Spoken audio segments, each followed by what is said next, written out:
alaikum, hello, bonjour, buenos dias. J'espère que vous allez bien, j'espère que vous passez une très belle journée, une très belle soirée. Donc aujourd'hui, je vous fais cette nouvelle vidéo pour vous parler de ce qu'on appelle le recours gracieux.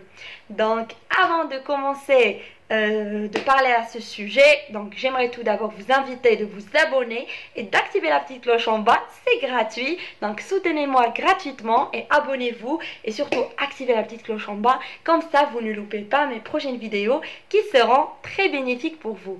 Donc aujourd'hui je vous parle du recours gracieux. Donc si vous avez candidaté à une formation dans un établissement français et que vous avez reçu une décision favorable, défavorable suite à votre candidature, donc vous avez toujours la chance d'être accepté suite à ce qu'on appelle un recours gracieux. Donc vous pouvez toujours contester ces décisions défavorables en déposant un recours gracieux. Donc attention, vous devez mettre en tête, avant d'aller plus loin, vous devez penser, donc vous devez mettre en tête que votre candidature initiale, la première candidature que vous avez adressée à l'établissement, donc elle a été déjà examinée par une commission pédagogique compétente. Donc c'est vraiment inutile de refaire la même candidature. Il faut modifier des choses, il faut modifier des justificatifs, il faut modifier des points dans votre candidature initiale, il faut même modifier votre lettre de motivation. C'est vraiment inutile de garder la même lettre de motivation, les mêmes documents. Mais il faut ajouter ce qui peut et valoriser encore plus votre candidature. Il faut modifier des documents qui sont pas vraiment intéressantes et qui n'appuient pas beaucoup votre candidature. Donc il faut vraiment faire des modifications dans votre dossier. Si vous émettez le même dossier que vous avez émis dans la première candidature, vous aurez un avis défavorable suite à votre recours gracieux. Donc, inutile de refaire la même chose. Il faut encore plus ajouter d'autres documents qui peuvent appuyer encore plus votre candidature. Donc, mettez ça dans vos têtes. Vraiment, c'est ça la question. Il ne faut pas refaire la même chose. Parce que déjà, votre candidature a été examinée par vraiment un jury compétent. Voilà.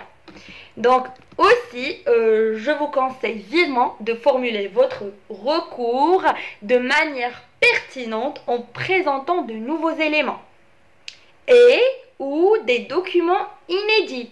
Par exemple, des relevés de notes, des lettres de recommandation. Vous pouvez demander à des professeurs qui vous ont déjà enseigné de vous écrire des lettres de recommandation que vous pouvez rajouter dans votre dossier.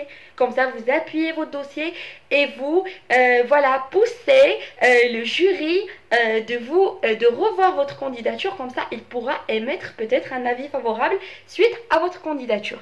Et vous devez savoir, vous devez croire même que le recours, ça peut marcher. Donc, je connais des personnes qui ont reçu des refus et qui ont par la suite donc eu un avis favorable suite à un recours gracieux. Donc, croyez en vous et surtout essayez de toujours de mettre les chances à vos côtés et toujours réessayer. Surtout n'abandonnez pas, réessayez et réessayez. Si vous avez reçu un refus, ce n'est pas la fin du monde.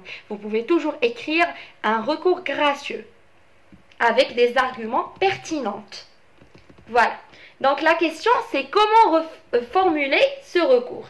Donc vous devez savoir qu'il faut dans ce recours mentionner vos noms, prénoms, adresses et coordonnées, courriel, téléphone, etc. Il faut également mentionner votre identifiant Campus France. Il faut rédiger la requête en français bien sûr, pas dans une autre langue. En français bien soigné. Il faut que ça soit bien soigné et bien rédigé. Donc, précisez la formation, l'intitulé de la formation, l'intitulé de la mention, du parcours que vous avez choisi et dans lequel vous avez été refusé, le niveau de la formation et la manière dont vous avez candidaté. Est-ce que vous avez candidaté via Campus France, via le panier de formation Passer Diplomatie ou bien via une plateforme non connectée à Campus France? Donc, c'est ça. Vous devez préciser tous ces éléments dans votre lettre de recours gracieux. Et n'oubliez pas que je vous laisse dans le descriptif en bas un modèle de lettre de recours gracieux qui peut vraiment vous servir et qui peut vraiment vous inspirer pour écrire votre lettre de recours gracieux. Donc voilà, n'hésitez pas de voir dans le descriptif en bas, je vous laisse un modèle pertinent qui peut vous intéresser, vraiment. Donc, que doit contenir mon recours? Donc, votre recours, il doit contenir tous les éléments nécessaires qui permettront d'étudier au mieux votre demande. Les raisons, il faut également qu'il y ait les raisons motivées, des raisons motivées pour lesquelles vous contestez la décision initiale. C'est-à-dire, vous avez été refusé, mais pourquoi vous souhaitez contester cet avis défavorable? Pourquoi? Est-ce que vous avez des arguments pertinents? Est-ce que vous avez des raisons qui vous poussent, qui vous motivent pour contester cette décision défavorable? Donc voilà, il faut également qu'il y ait tout justificatif qui atteste de ces raisons et pour lesquelles vous estimez la décision contestable. C'est-à-dire par exemple, si vous avez des bonnes notes, il faut les surligner. Vous émettez les documents et vous surlignez les bonnes notes.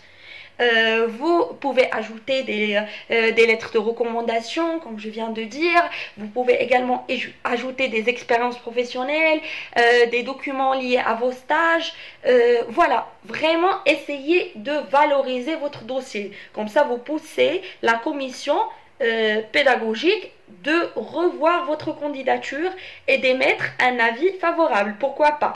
Également, il faut qu'il y ait tout élément nouveau et pertinent qui pourra être présenté à la commission pédagogique. Donc, il est inutile de présenter une nouvelle fois les documents envoyés au moment de votre candidature initiale. Donc, essayez de rajouter d'autres choses, essayez de modifier ce qui est à modifier, essayez d'ajouter des lettres de recommandation, des tests de niveau de langue, si vous avez des tests de niveau de langue, si vous avez des bonnes notes dans les matières nécessaires, surlignez-le.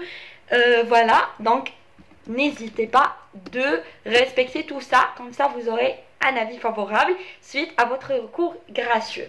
Donc, la question où et quand envoyez votre recours. Donc, je vous conseille vivement à l'envoyer directement après votre refus. Dès que vous êtes refusé, écrivez la lettre de recours gracieux. Vite fait, ne tardez pas, écrivez-le et ajoutez ce qui est à ajouter. Voilà, tout ça et adressez-le à la commission pédagogique via courrier. Généralement, c'est via courriel, mais ça marche aussi via courrier. Mais je vous invite vivement à le faire via mail, mais bien sûr que ce soit vraiment en forme de lettre de recours. Voilà. Donc, je vous laisse, comme je viens de vous dire, je vous laisse un modèle en bas dans le descriptif. N'hésitez pas de le télécharger. Donc, sous combien de temps aurais-je une réponse de l'administration suite à mon recours gracieux? Donc, sous combien de temps? Donc, généralement, suite à votre recours, vous pouvez recevoir un accusé de réception dans les meilleurs délais. Donc, généralement, ça prend quelques semaines. Mais il y a des universités qui n'envoient pas un accusé de réception suite à un recours. Mais généralement, ils envoient comme quoi ils ont reçu votre recours et qu'ils vont réexaminer votre candidature. Sinon, pour la réponse de la commission pédagogique, donc des fois, vous pouvez ne pas recevoir une réponse de la commission pédagogique et dans ce cas-là, ça veut dire que la commission pédagogique a rejeté votre demande de recours gracieux parce que la commission, elle peut rejeter cette demande de recours gracieux. Donc voilà, si votre recours gracieux a été refusé, donc là, je ne vous conseille pas de faire d'autres démarches parce que ça ne sert à rien et ça vous coûte cher, donc ça ne sert à rien. Donc, s'il refuse un recours gracieux, c'est inutile d'émettre un recours contentieux, etc. Donc, c'est vraiment inutile. Du coup, je vous invite à faire d'autres démarches, à postuler à d'autres universités, peut-être à l'université Paris-Saclay, qui est une université publique non connectée à Campus France. Donc voilà, donc respectez tout ça et surtout regardez dans le descriptif en bas, je vous laisse un modèle de recours gracieux qui peut vous inspirer. Donc voilà, rien n'est impossible, tout est acquis avec la volonté, la passion et la patience. Donc n'abandonnez pas. tout est possible. Vous pouvez recevoir un avis favorable après un recours gracieux bien écrit et bien rédigé, en français bien soigné. Donc vous pouvez toujours avoir une chance d'être accepté suite à un refus. Voilà, donc je vous retrouve dans une nouvelle vidéo, Inch'Allah. N'hésitez pas de vous abonner, de liker, d'activer la petite cloche en bas. Comme ça, vous ne loupez pas mes prochaines vidéos. Je vous laisse et je vous souhaite le meilleur. Et voilà, bisous, bisous. Assalamu alaikum.